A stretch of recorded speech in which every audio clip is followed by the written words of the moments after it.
السلام عليكم ورحمة الله وبركاته. أصعب خطوة في الدايت هي البداية، وعشان تبتدي وتكمل صح هقولك على 8 نصايح هيساعدوك وعن تجربة شخصية.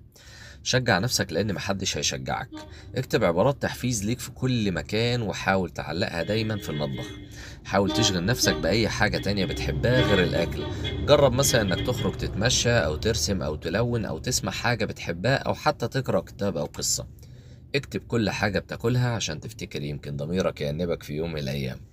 بلاش تبتدي بدايت صعب لأن الجسم في البداية بيكون حرقه عالي جدا، وكمان لو وصلت لمرحلة الجوع يبقى هتنهار وهتاكل ويمكن أكتر من الأول كمان. لو نفسك في حاجة حلوة أو شوكولاتة يبقى تاكلها الصبح بدري وطبعا بكمية بسيطة وأجلها الفري. مفيش حاجة اسمها مش بحب الخضار أو الفاكهة، صدقني الحاجات دي مهمة جدا لصحتك وبشرتك ومناعة الجسم، ودي بجد حاجة مش بمزاجك.